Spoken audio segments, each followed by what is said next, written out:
All right, welcome to Whole Truth Podcast with myself, Jordan Stephens, and I'm joined today by Jamie Laing. Hello. Who you might know from Private Parts Podcast, There we well as television, because you do loads on it. I do a little bit. I do a little bit of television. Yeah. You're kissing this microphone. I love it. So also, can you give me a nickname on the spot? For you. Yeah, go on. Curls. Brilliant. Jordan Stephens, aka Curls, with a Z. Yeah, probably. Yeah, Curls with a Z, man. Probably. Curls with a Z with a TM just above it. Some people used to call me Chicken Twizzler in school. Sick. I love a chicken twizzler. Because my hair did resemble Chicken Twizzlers. apparently. What- Also, my name was originally Rizzler as a rapper, so it was Rizzler the Chicken Twizzler. Do you want to hear my Please. my nickname was similar to yours. Jam Pot. Jam Pot. Yeah. Nice. I reckon Chicken Swizzler and Jam Pot would fucking kick Not it Chicken together. Swizzler. That sounds weirder. Chicken Twizzler. Yeah. Chicken Twizzler and Jam Pot would take the streets. Yeah, we'd definitely. And they'd be like, oh, here they come. Have you invited? We'd become a parody act like really fast.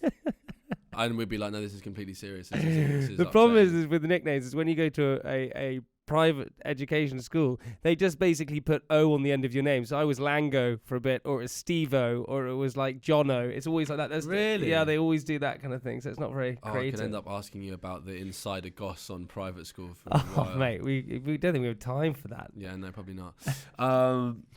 So, thank you for coming on the podcast. I really Sure, appreciate man. it. Hey, by the way, can I just this podcast is epic. Thank you. Dude, it's also, can I just, it's amazing the fact that like, and also we're recording this during Mental Health Awareness Week, and the fact that you are so open, so honest, get people on to talk about different things. It's a really great thing that you're doing. This podcast is pretty epic, man. Yeah. Yeah, it really is. I think it's great. I appreciate that. I mean, it was birthed from a little idea, and here we are. I like the idea. I mean, Greg James was on recently, and he almost pitched a podcast to me better than I could have pitched it to him. Really? Did he Yeah, do it? because it's just like creating I like talking to people, and Sure. it's just trying to create a safe space to, I don't know, just be a bit open. Also, it gives.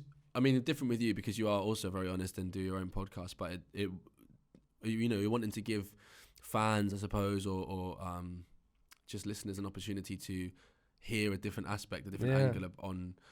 We live in times where transparency is of utmost demand, and I think there actually needs to be some limits on it. But I think this is a context in which I think it's. Dude, I can agree with you more. I think what happens is at the moment with this sort of culture that we live in is that we live in this world of Instagram and all the different things where everything has a filter and everyone has to kind of live up to like a certain way. If you talk about like the celebrity world, right? All these celebrities out there feel like they have to pause before they reply. Like cancel culture. Yeah, no worries, man. They have to do all these different things, and I feel that like being open and honest is actually a really great, authentic way to be, and a lot of people don't do that for some reason. That's the word I was looking for earlier. Commodity. Uh-huh. The only danger I feel now in our current climate is transparency becoming a commodity. Because if you have to be transparent, I think that gets a bit dangerous. Because Also, you just put your gold tooth in. Do I not get one? nah. Why not? Because you got to go to Milk and Honey and get it fitted. Shout out Milk and Honey, by the way. Where's Milk and Honey? I think it's Hatton Gardens, but it's just like. Do they sell milk and honey and gold teeth there? No, unfortunately. Well, I mean, listen. I'm gonna get it. Yeah. I'm gonna get a whole grill. You know I can't what? wait. If you did get grills, I know for a fact that in Miami you would be further up the social hierarchy, because apparently if you get grills when you look like you really shouldn't have them, it's not a real win. Are you serious? Yeah. What? Yeah, Sick. yeah. I'm gonna fly to Miami and really fit my mouth out with grills. Yeah. Not for real. But no, Milk and Honey are dope. And the Milk and Honey is of course a metaphor for Funny. for the jewelry itself. Oh, I thought it was milk and honey funny. Isn't that like Cockney slang? Obviously not. I love it, Jamie. You're just a walking culture clash. I think I'm in love with a singer, yeah, but I wanna get richer. Life threw me a bag of lemons. No wonder I'm bitter. What, you think people should be more honest and open? Is that what you think? Oh my God, listen, the whole entire campaign is about speaking openly and honestly. I think that should always be the way. But I do think there needs to be something around the choice. Everyone should always have choice. People. I don't feel as though there should ever be a pressure to completely open up. I think it happens when it needs to happen, and it happens right. Dude, But I totally agree with you on do- that. People who are in places of influence, though, Yeah. I do think transparency is great in those contexts, as long as it's genuine, because genuine and fallible, that people can change and adapt. It's just because that's our responsibility as people of influence. But what you're saying is very true, is that what you're doing is, I agree that people need to have, they shouldn't be forced to open up. They should have their moment in time to open up, and whatever that moment is. But also what you're creating is a space in order for people to do that. And I think a lot of the time is that people don't open up is because they don't have a space in order to open up and be honest and truthful about themselves. And it's almost about your friends creating that space, you creating that space, or individuals creating that space, or even influencers creating that space so they can see it and actually start talking about it. Yeah, well, I think it's refreshing to see influencers be like that, because there's such a fear of appearing like less than. I think that's always been a fear. But then can I play devil's advocate with you? Because, is there a problem where, God, and I got to step carefully on this situation, because I don't know what I even think. Is there a fear that, with all these different things like trends, right? You talk about becoming vegan or be pescatarian, all these different things, that talking about mental health becomes a bit of a trend, and that some people just go, they may feel depressed and anxious and all different things, but they talk about it with such vigorance and such kind of thing, when they actually probably don't understand what they are feeling sometimes. Do you think that's true or no? Yeah, I think there'll always be like, again, that's what I talk about, commodifying something, because we're in Mental Health Awareness Week, and there's a lot of genuine work that goes on in the week. But similarly, there'll be an expectation, say, from certain brands or certain That's spaces. exactly it. Yeah. It becomes a market. It becomes a market. Right, in the same way as a good friend of mine, Emma Gannon, was talking about her frustration towards being asked as a woman to speak on International Women's Day for free, when it's like, that's almost someone ticking the quota of, look, we're wanting to open up a space for women, whereas it's like, if you actually wanted to do the bits for International Women's Day, you'd make sure that you found some fucking space in your budget to pay the women around you. Do you know what I mean? That's I think that's true. Yeah. So the commodification of mental health is probably happening and is whatever. But in regards to people as the public picking up on an increased awareness and maybe not handling it with expertise, say, I don't think it matters in this context, because I think the increase in anxiety and depression and the increase in the desire to understand, or the desire to do things like yoga or become vegan or whatever, well-being. The reason there's been a spike in well-being is because I genuinely believe that we're living in a totally wild time, and we underestimate how much of an implication it has on your mind and body.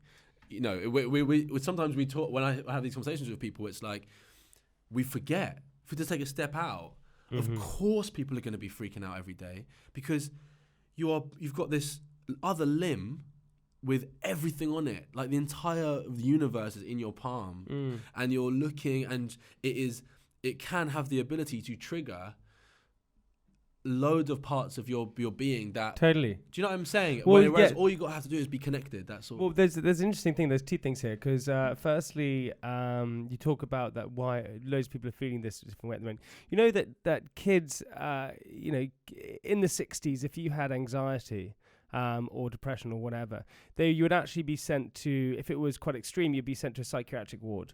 And kids at the age of 8 at schools have the same level of anxiety that people did in the 60s, where they'd be sent to a psychiatric ward. It's crazy. Yeah. And also in terms of the tablet that you have in your hand, your Instagram and stuff like that, we're meant to know, if you have a wedding or you have a big party, you probably invite 150, 200 people max. That's what you have, right? You weren't to have this village mentality. And out of that village mentality, you have your USP, your unique selling point. So the fact that you are the best at music, or you are the funniest, or you're the one who's best in the gym, or you are the best at painting, whatever it is, you have your unique thing. Problem with Instagram now is that you go onto Instagram and every single person is funnier than you. Every single person is better in the gym than you. So you then feel that you can't succeed in any way that you want to succeed. So you actually just wake up every single day, well, that person's better than me. Yeah. So in fact now, because we're connected to everyone, which I think in some ways is a good thing that we're connected, but because we're so connected, we actually don't feel like we can succeed in the areas that we should succeed. I think that's why I think the mental health conversation is so important, because I think actually if you do approach that world consciously, it can lead to a greater sense of harmony. If you're if you make consciously healthy decisions in the internet space, that can be great. So, for example, if I've woken up every day and I've seen this and and it's like pain, and it's like shifting my mind, then we have it within our power to go, I'm not going to follow that for a little bit, or I'm just going to keep my circle of my friends and I'm going to see what they're doing, or I'm going to go on whole Instagram and see what steps I can take to improve my day, or I'm going to eat better, because actually if I'm eating better, I'm not so stressed out by what I see. Sometimes if I eat and sleep better, I don't even have my phone by my bed because I can get up at the right time. Some people just need to buy an alarm clock. Yeah, Some people just need to literally buy an alarm clock so that they're not woken up by their phone and then instantly met at their most vulnerable. When you wake up, you've just come out of like the most transcendent experience you can have soberly of dreaming, whether you remember it or not, and then you're going bang. I wake up every morning and look straight at my phone. Yeah. I don't know why I do that, but I do it, man, because I'm literally... it's that fear of that I've missed something or forgotten something, or I'm not connected to someone, or that I need to see what everyone else is doing. And if you took like an hour... Oh, mate, I know. But the problem that I have a lot of different problems, but one of my problems is that I find it very hard to commit to things. So I try to give up Dark Coke, okay? And I gave up Dark Coke for like 3 months, and then I started drinking it again. Why? No reason. I just gave up. Same with like things like I started meditating for a bit, and then it was great and I liked it, then gave it up. So I said to myself, right, I'm going to read before I go to bed, not look at my phone. Did that for a bit, then gave it up. And then in the mornings, not going to look at my phone, but then I did that for a bit, gave it up. And for me, I'm very good in some ways, but I'm very, very bad at disciplining myself in other ways. And my discipline becomes super hard. And I think as humans, we are very bad at disciplining ourselves because we want everything. We want to do everything. We want to do the entire time. So discipline is the most important thing. And we spoke up before about boundaries and all those different things, and you've got to set yourself boundaries, and if we don't set ourselves boundaries, then it becomes a huge issue, I think. Yeah, I think so. I'm so like trying to hold myself back from giving you some like pseudo therapy from that. Dude, shit. give me that therapy, man. Tell me. I don't know. I'm not qualified. Yeah, is anyone qualified? Well, yeah, people definitely are qualified. They've studied for a while. But listen, you've studied life. Go on, tell me. It's good to have this stuff. Well, no, I think what interests me by you saying that is why it matters that you stopped. Why does it matter that for me... You're saying you have intense periods of interest and then they dissipate. It's not intense periods of... maybe it does. Yeah, maybe I do have intense periods of interest. But no, I don't, because I'm persistent with things. My issue is I want to stop smoking at the moment, right? I can't do it. It's not a great start. Yeah, dude, it's terrible. But, when I don't smoke, but then when I'm around in social situation, I'll smoke. Why? No reason. I just do it. Why don't you want to smoke? Health benefits, mainly health benefits, really. Yeah, because you want to treat your body. You want to treat your body well, right? You're 30 years old now. I don't want to be smoking, and just putting all that tar into my system. And I kind of want to do it for health benefits, and also because I kept saying to myself I would stop, but I found it tricky to stop sometimes. Because you're addicted to nicotine. Well, I don't think it's the addiction. I feel like it might be. Yeah, but I can go 2 weeks without doing it and I feel fine. And also, it doesn't actually even make me feel good. So what is it? It's I still can't put my finger in it. I think I do have an addictive personality, but I can also stop things quite easily. And I'm quite balanced in some areas. But with the cigarettes, cigarettes such a minor thing. It's just with cigarettes, I don't know why I continue to smoke them. There is no reason. It doesn't benefit me in any way. It doesn't make me feel better. It doesn't help me in any situation, but I just do it because it's such like a thing that I turn to in social situations. Yeah, I'll go and have a cigarette. Why not? And so I'm so used to it that I need to rewire my brain in order to not do that. Mm-hmm. And that's what I'm figuring. It's slightly tricky at the moment. It's repetition, really, isn't it? Complete repetition, right? I have my own struggles with that, because I've given up pretty much all of my vices. And yeah. I don't mind the idea of... Sometimes I feel like when I smoke cigarettes, I find it easier to write, which is... Do you feel more relaxed and things like that? I'm not sure about relaxed. If anything, I think it gets you a bit more like... Yeah, it gets you hyped up because that nicotine, you get that nicotine thing, right? I don't know, but I do know that there are ways in which to go about... But can I ask you a question? When it comes to, sort of substances and stuff like that, and, and whatever it is, like cigarettes, alcohol and stuff like that, you giving up, do you miss it or do you not miss it? You know what? I thought I'd miss alcohol more now. I think I really struggled for the first 6-7 months, but it's more, I don't necessarily miss the alcohol. I miss the loss of self and the social freedoms, you know, because ultimately drinking would make social situations easier at times. Sure. And there was an anxiety that I just have to live with, you know, that would be very present without, you know, something to calm it. And it's a great excuse. Alcohol's an amazing excuse, you know. Oh, I didn't mean to say that, I was drunk, or I didn't, you know. So now I just like have been living a life with like I pretty much have no excuses for my behavior. yeah. That's totally true, right? And that, but also, do you? But I don't miss it so much now. I quite like waking up in the morning and feeling red. Do you find social situations sometimes tricky because you don't drink? Yeah, all the time. I don't go out as much as I did at all. Yeah. And sometimes that's sad. 'Cause that would be my hard thing that I definitely use. Summer's going to be particularly hard, I think. I haven't had a summer. I have had a sober summer. Yeah. It's hard though, because I definitely use alcohol as a crutch for social situations, for sure. And I have for a while. I think you find other ways of enjoying yourself. It's tough though. But on you, importantly, I have to begin this by asking how you are. Genuinely. Yeah, dude. You know what? I feel good at the moment. I feel actually weirdly really good at the moment.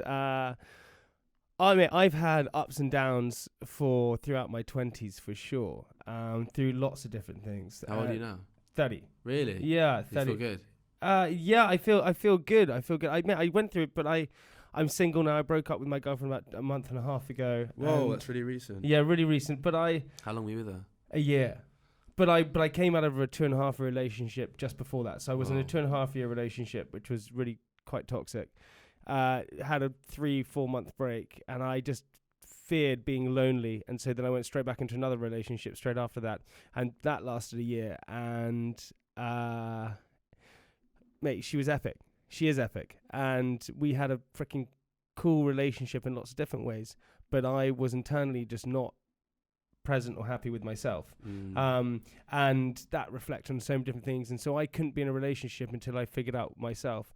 And so now I sort of came out of that and actually had to figure out that I can be alone and all those different things, and that's okay, and figuring myself out and all those different things. And so it's kind of quite an exciting sort of journey to go down, that I don't have to. Also, I mean, dude, I would be in relationships where like I would find a girlfriend who would need me, which is a really bad thing to be. They would need me for something, whether it was security or whatever it was, you know, or emotionally. And that is not a healthy relationship at all. And I don't think it's too bad to be needed. Say again. Sorry. I don't think it's too. I think you can healthily need someone in a context. Yeah, but it wasn't healthily. Right, it really wasn't. It was like a lot. It was codependent. Yeah. Okay. And that was definitely my fault, because I would go freaking afterburners on. Here we go. God, I love you. Here, oh my God, I need you. And then suddenly, and they play it cool at the beginning. Okay, I don't know. And then suddenly I go, wait a second. What are you doing? They go, well, you love me. What is happening here? And I would be very confusing, and it was totally my fault. And I feel a lot of guilt for a lot of things I did. But that was a long-winded way of saying I feel all right at the moment. I feel okay at the moment. Would you say it's like, is this your best period of mental well-being? Yeah. I would say for the past 9 years, I'd say it's good at the moment. But then I don't want to jinx it. You felt good for the past 9 years. No. I didn't feel great for the past 9 years. Oh, sorry. So out of that. Yeah. And I can go into that if you. Well, yeah. I mean, I was going to ask what's been your worst period of mental well-being, and kind of, was that also the first point at which you were made aware of what mental health was anyway, or were you not aware at all? No? Well, dude, you know, I'm 30 now. So when I basically, so I had a lot of things. So I grew up in a very privileged, like, house. You know, we sent to boarding school and nice holidays, like that. When I was 8 years old, my parents divorced, and we lived in a huge house in the countryside. You know, swimming pool, tennis court, all these different things. It was super fun and it was amazing. Had my brothers and sisters all there, and my dad divorced my mum, his second marriage, and that happened, which was pretty traumatic for me. Without realizing, it was pretty sad. Because I always had this fear of them divorcing for some reason. Don't know why. I think that's quite. Yeah, I was so scared of it. And then I was sent to boarding school. at the age of 8 years old, Summerfields, and I wasn't told the concept of boarding school. So I arrived there, and then my mum didn't pick me up at the end of the day, and I was like, hang on a second, I'm sleeping here? And I wasn't allowed to call my parents for 2 weeks. What? Yeah, it's crazy. It's actually fucking ridiculous. Yeah, that's traumatic as hell. Traumatic. I had a nanny for 8 years who used to look after me called Julie. She left. And then we moved to London. So we moved from the countryside, a big open house, to London. I remember getting to this house in London, just off Kensington High Street. And there was a building, there were, these houses there. And I said, oh God, it's quite small. And my mum said, my mum said, well, you're going to be upset. It's only one of those. I didn't realize it was a townhouse. I thought the whole thing was our house because I come from a big country house. Oh my God. So it was pretty traumatic at that time. The dreams now of anyone owning a townhouse on Kensington High Street. Like, fucking hell. Exactly, man. You're super privileged, right? So anyway, then all the, and I could go into all these different things, and it's not like a thing. But anyway, what happened was I got to 22 years old, and I joined this TV show called Made in Chelsea, which is a reality show and things like that. And it was, and if people listening who haven't seen it, it's basically a TV show about posh kids. That was pretty much it. Yeah. And I did it for lots of reasons. Did it for loads of reasons. But the problem is that I came from a place which there wasn't that much security in terms of like emotional things and stuff like that. And then I went into a TV show which had no security at all. And so at the age of 23, after my first series, I suddenly started having panic attacks. And I remember it so vividly. I was watching The Voice on TV, and he started talking about bronchitis. And I was like, okay. And I feel a bit weird. Something. It was like a trigger in me. And, I was partying pretty hard. I was having, I was drinking a hell of a lot. And I had this panic attack. And I took myself to hospital because it felt like I was falling. I thought I was dying. And the hospital said, you're having a panic attack. And I said, no, I'm not having a panic attack. What is a panic attack? I'm having a heart attack. I'm having a heart attack. And no one could explain to me what was happening. And so for the next 6 months, I'm really outgoing. I can chat to. I couldn't leave the house. I had to go and do this TV show, pretend everything was okay. I remember standing in the shower one day, and I said, God, and I went, what's wrong with me, out loud. And I said it out loud. I started crying because it came in reality. Yeah. And it was horrendous. And I didn't tell anyone. And I masked it with alcohol, and I masked it with everything. And this kind of whole process went on until I was about 27. And it was in and out. Right? So there would be periods of me feeling super anxious and super upset and super things. And it was all mainly anxiety. And then I would come out of it and I had periods of being okay. And then it would go back into all these different things. And when I was 27 years old, I think I was 26. Yeah, 26, 27. I was sitting in a restaurant with my buddy, and everything was all a bit hectic and all these kind of things and just whatever. And suddenly it was like a fog went over my eyes. And I was like, what is this? And the fog didn't disappear. And the only way I can describe it is like I was dreaming. It's like I was in a dream state. So and I wasn't seeing a therapist, never saw a therapist, just tried to deal with it by myself. And I finally went to a therapist, didn't tell anyone again, just kept it all completely quiet. Yeah. Went to a therapist and said to the therapist, I just don't know what's going on. I just see a fog every single time I wake up. Or just I'm walking around. So he sent me to a psychotherapist, and the psychotherapist said you have something called depersonalization. Oh God, yeah. Oh man, derealization. Derealization, depersonalization. That's really intense anxiety. It's so basically what he said to me is he said, I said, what's that? And he said, well, you get it if you've had PTSD, bad depression, bad anxiety, bad different things, and it's basically your body's gone on autopilot to protect you, and it puts a shield over you, so you basically feel like you're in a dream state.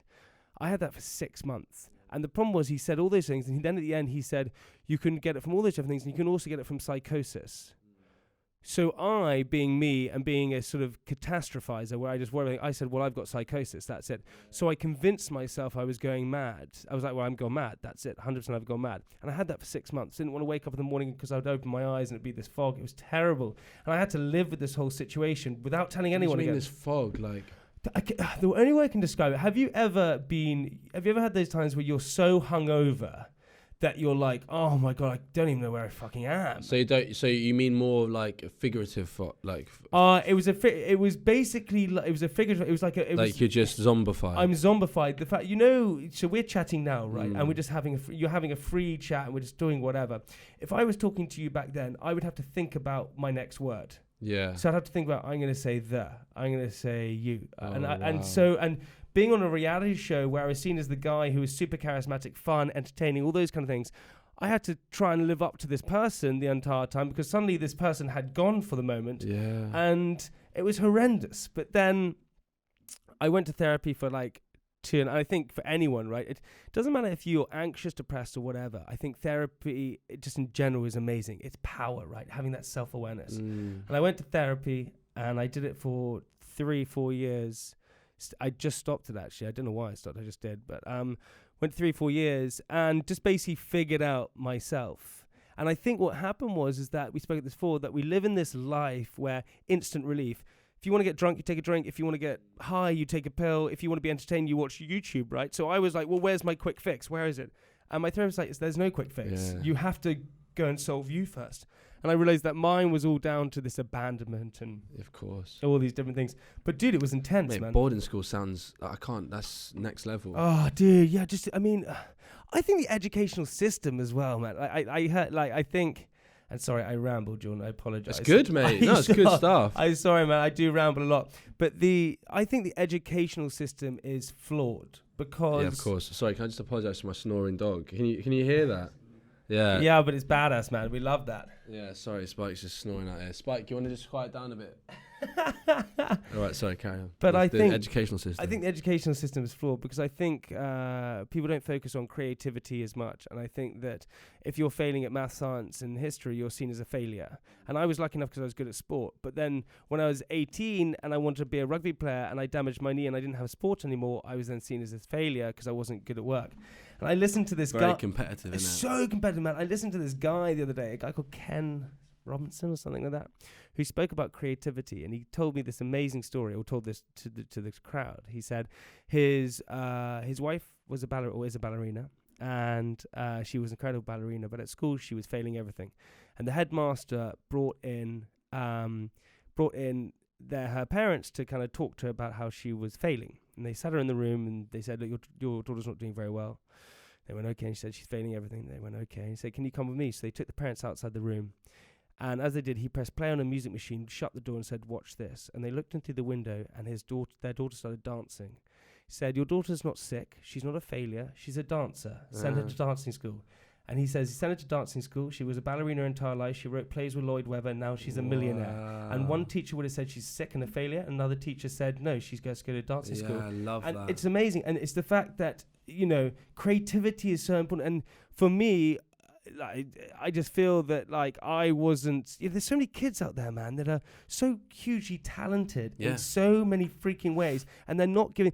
I went to a boarding school, so I was mothered and I was spoon-fed, and thank God that can happen. If I was in, the state school system or things like that, I would have just died. There's no way I would have had anything, and I was super fortunate in that way.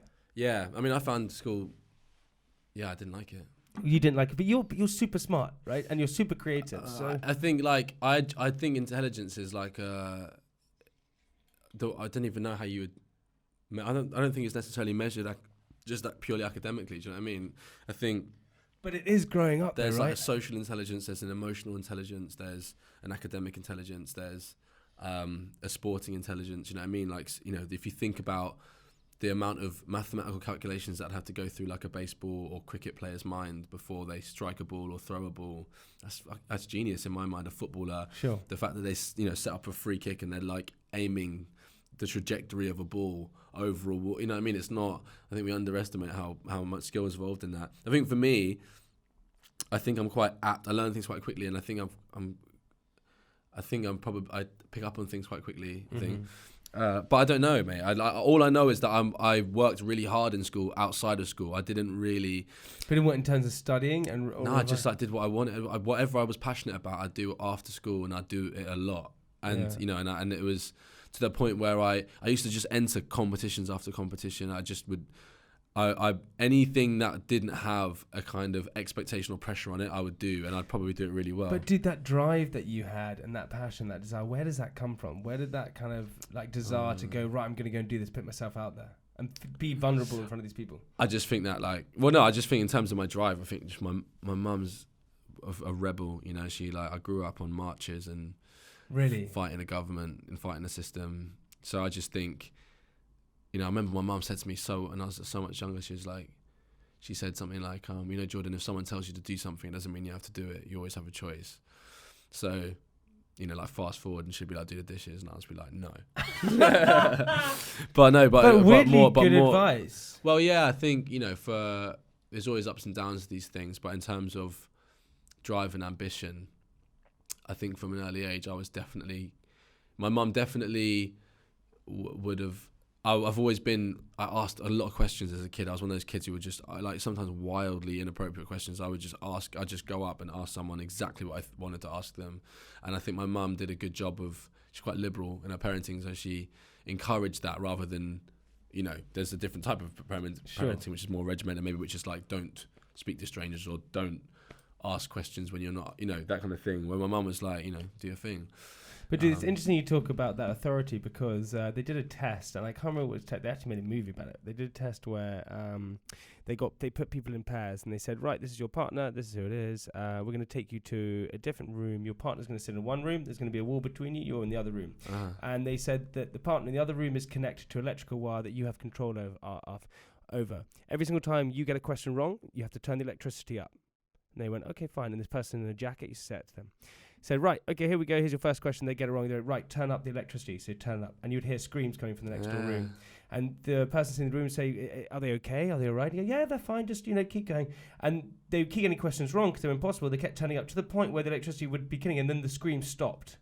There's no more screams. And there's the point that you would go to the lengths, and they came in, it was completely fake. The person tied up was never tied up, all those things. But there's a point that as someone in authority, you would go to the depths of murdering someone if someone told you it was okay to do it. And you are set apart from all those things because actually you've never followed in their footsteps. 99% of people in this world actually are sheep, and they follow the shepherd. They all do, right? And they go to these things and they follow. But you're that 1% who actually doesn't. You actually question it. Well, I think everyone has the capacity to it. It's actually everyone does. School is one of the. School is it's pretty much that time where you walk into a machine and they go, right, we're going to try and kick that rebel out of you.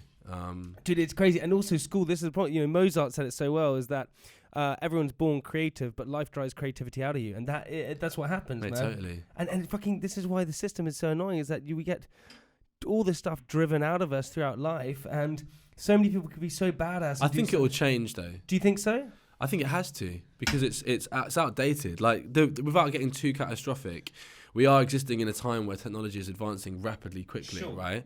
So if I mean, someone, I heard this, I can't remember what I heard it on the other day, but it's such an incredible point. I think it was on an interview on YouTube or something, but someone was saying like, oh, it's a comedian, Michael Shea, that's it, he's a great guy. And he made a joke saying like, I can't imagine what it'd be like to do maths in school now with an iPhone in your pocket.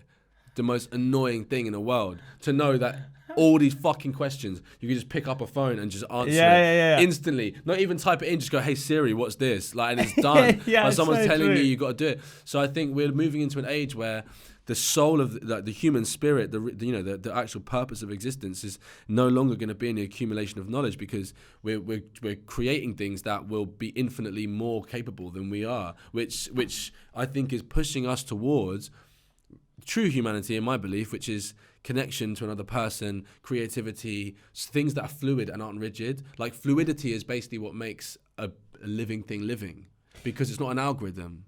Dude, I totally agree with you with the thing of AI coming in, right? So AI is going to come in, and of course there's all this different stuff, but creativity is going to be fundamentally the main thing that people are going to be able to do and stuff like that. And it's so true. You know, there's this really scary thing. They think that if AI comes in, right, and takes over, humans are just going to be paid a salary by the government just to be a human. And you'll go back to like caveman styles where you'll just reproduce. Yeah, and probably. You'll just be a human. And that's it. Yeah, sounds fun, doesn't it? Sounds epic, man.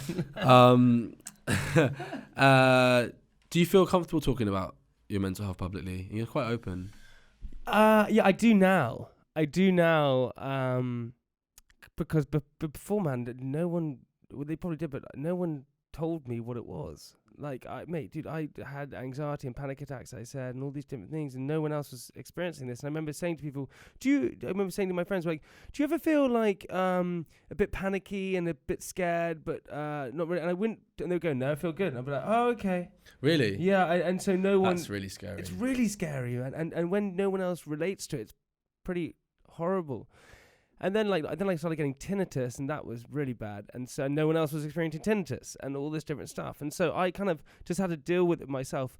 But now there's two things here. I didn't talk about it because, firstly, it was my own experience and I dealt with it my own way. And I think that a lot of people are very quick to just talk about it and go, oh my God, this is how I felt. You know, this is my experience and stuff like that. And I don't know if always that makes it so... I went to some pretty dark times, and, just saying that doesn't really make a difference. So I didn't feel the need to say it as much. However, I think that it's important to. I do. Would you do that now? 100%. But also, weirdly enough, I'm quite a private person, even though I do a reality show. I'm still pretty private with lots of things. I'm very open, which is a good thing, thank God, because if I was an eternal person, I would be in a real deep bit of trouble. But also, I think I had to get to a stage where I really understood myself. I had understood what I was feeling and made a change of it, because otherwise I'd be preaching without really knowing the answer to the equation that I was experiencing. So I really had to figure everything out. And I think now, having turned 30, I really understand myself and other people, and I'm pretty self-aware. And so now I can talk about it because I can explain this to different situations. And the problem is that so many people talk about what they're feeling, but then they don't give a solution to it. So feelings especially aren't, but they're not, I don't think they're necessarily solution-based. I mean, there's solutions, there's suggestions of how to improve things in the future. But I think that's a bit of a solution, right? What would you say to someone who, because I think derealization, something I haven't experienced myself, but people close to me.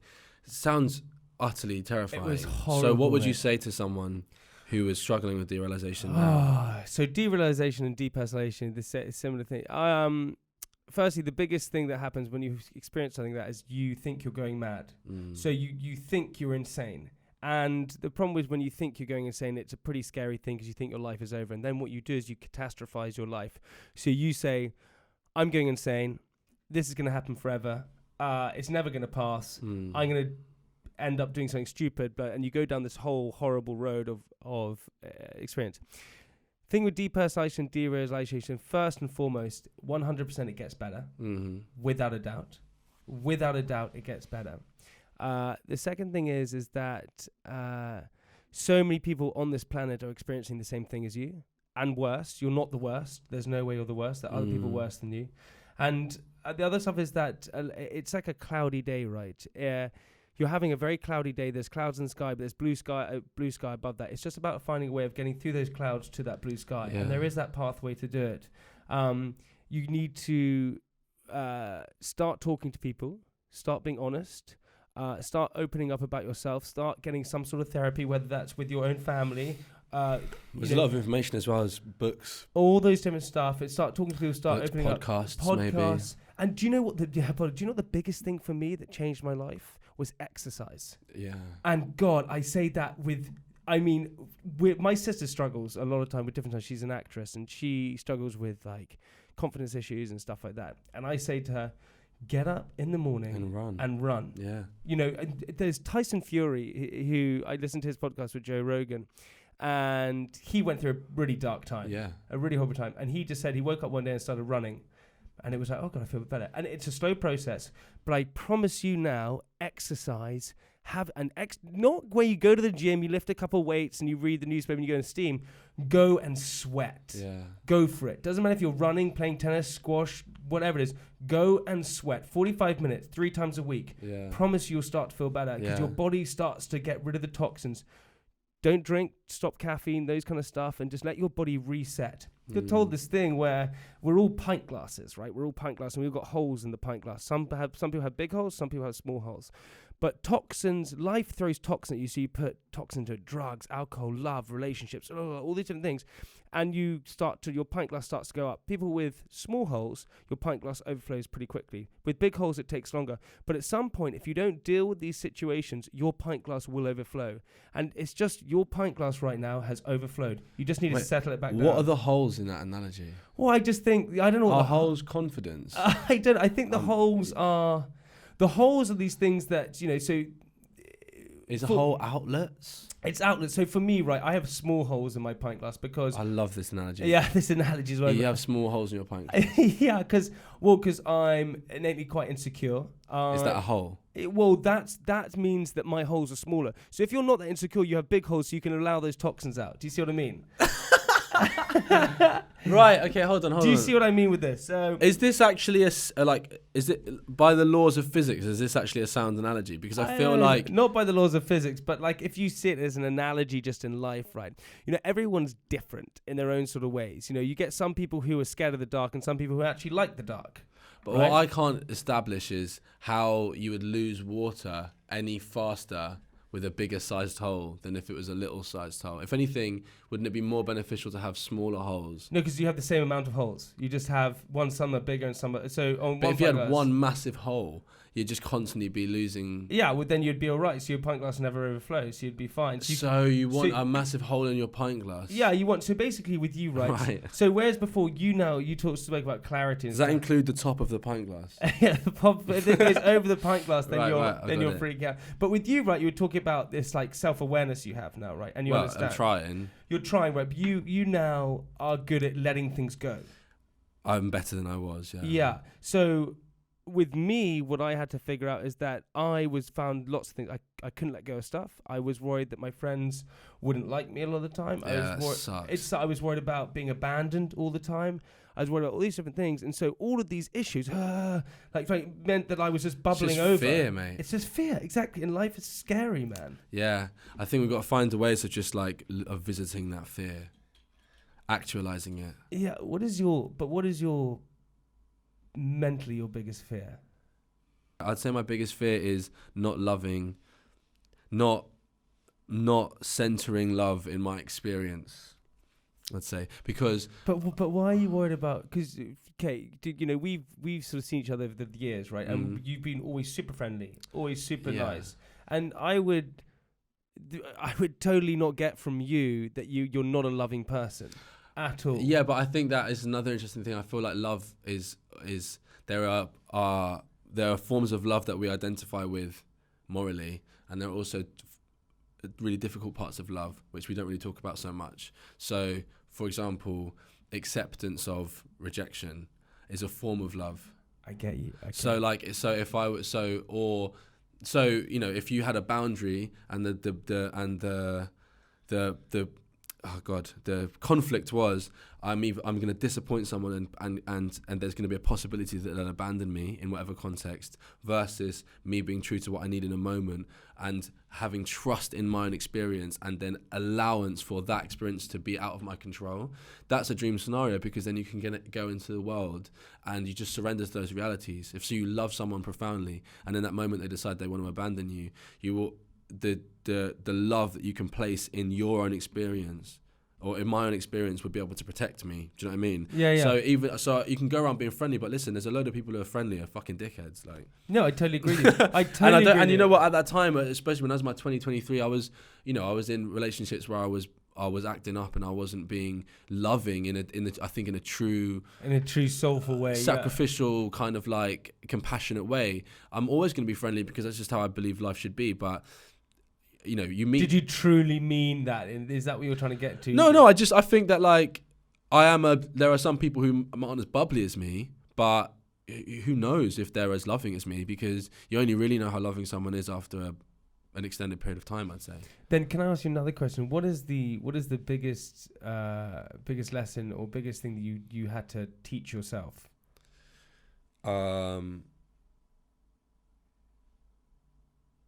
I've just got to stop being so hard on myself, really. Still doing it now, yeah. What about you? What's your biggest fear?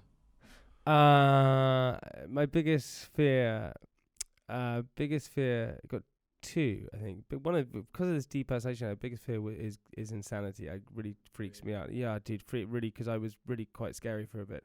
And also, I think that my sort of USP is the fact that I can be, engaging in quite charismatic and things like that, and losing my mind would be really quite horrible. But also, one of my biggest fears is being in a relationship with the wrong person. Yeah. Oh, man, I just think that marrying the wrong person or being in a relationship with the wrong person, and, I come from a divorced family, and I really think that I went to this wedding the other day, dude. One of my best friends in the world went to Brazil, and he gave this speech. It was on the beach, and his wife was there, and it was incredible. And he said when he met his girlfriend, he went over to her house to watch one of her movies she made. She makes short movies. And they sat there, and her dad, first time he met her dad, and there's a part in the movie where it paused, and it said, "What is the meaning of life?" And she turned to her dad and said, "Papa, what is the meaning of life?" And he said, "Daughter, the meaning of life is to love." And my friend, his name's Kozi, said, and when he said, "At this moment, I've realised that is, for me, the meaning of life, just to love." And that is, whatever form that is love. And I'm really worried. And for me, I really want to be loved massively. That's why I want people to love me. But also, I really want to love someone. And so to be in a relationship with someone where there isn't the love there and it messes up or something goes wrong terrifies me. But I mean, I think you just have to focus on how much love you're wanting to give out. Sure, man. If you're scared of not getting it back, that's gonna be tough, isn't it? Oh, but dude, I had this. I don't know. I had that problem though. I don't know why. It freaks me out that I don't. We could go for hours. I think. Listen, I mean, let us know, listeners, if you want a part 2 of Jamie Laing, because we have been cut short based off of just surreal circumstances. I don't know why I said surreal then. That makes it sound like there was some kind of some other world that runs. Yeah, literally aliens were doing a voiceover here before, and we had to let them do their thing because Tesla were about to launch something. But quick fire questions to leave it though, before we do get into the depths of why you're terrified of love. What's your favourite colour? Turquoise. I love that. That's my favourite colour. Yeah, Did you say that because I said that earlier? No, I didn't have to tell you. Turquoise, 100% my favourite. Why? Because it's like Navajo Indians used to love turquoise. I love Navajo Indians. I love the way it looks. I think that it looks good from Navajo is in Native Americans. Yeah. Yes, I hear you. Yeah. Turquoise is a wonderful colour. And also turquoise. What is it? It's the mother of what is it? The colour. It's the mother of something. And I had a really strong mum, like you did, and I really respect. It's also, do you know what I realised why I love turquoise is because it's the colour of the sky meeting the grass. Oh yeah, I like that. Or like a sky, or like a lagoon. Yeah, I quite like that. Yeah. Or a lagoon. Or a lagoon. Or yeah. I don't know what. Holiday to Cyprus. Yeah, there you go. What's your favourite shape? Kind of like a triangle. Nice. Why? I don't know, because you have 2 points, but they connect at the other point. So that's what Alt J said. Who said that? Alt J. Really? The band Alt J. I don't know. You know Alt J? No, I don't know. You don't know who Alt J are? Triangles are my favourite shape. 3 points where 2 lines meet. Still don't know it. Tessellate? No. Well, we haven't actually got onto any questions about music, which was a plan because that's a big part of the. But I will tell you now, my gift to you, Jamie Laing, is to go and listen to Tessellate by Alt J. Yeah, is it? Yeah, okay. I mean, their name is a triangle. Really? If you press Alt J on a keyboard, it becomes a triangle. Does it? Yeah, dude, have I just blown your mind out here? You've freaking blown my mind. Okay, man. quickly, what one artist has saved you emotionally and mentally in your life? One, doesn't have to be your favourite. Bob Marley. I mean, why do I feel that that's like awfully cliche? Is it? I don't know. Maybe because I just want to love Bob Marley. I love that. Okay, wicked. And if you have an hour to yourself, what will you do? A whole hour just to be in touch with yourself. And I can't speak to anyone else? No, I've decided. Okay. You can if you want. I'd probably call my friends. Really? Yeah. Your friends, plural? Yeah, I'd call friends, yeah. Like a conference call? No, I just... One after the other? Because I work so much. Okay, you're not allowed to be on your phone. Okay, I would... No, I actually do like that, innit? He's allowed to call his friend. Maybe write a letter. I write more letters at the moment. But people go, I would write letters at the moment? Yeah, I do. I write thank you letters. I didn't do it for a while, but now I write thank you letters. That's really sweet. Yeah, all the time. I saw this. I think, letters. When someone receives a letter, it's like a banging thing. It is. It's almost unheard of. It's almost unheard of, so yeah. Jamie Laing, you're a legend. Love you loads. Appreciate it, mate. Thanks very much. Nah, mate, we'll have you on again for sure, and you can take me on private parts if you want. Oh, dude, I would love that. Well, let's fucking do it. Let's do this, man. Hey, John, appreciate it, man. Love. Thanks very much.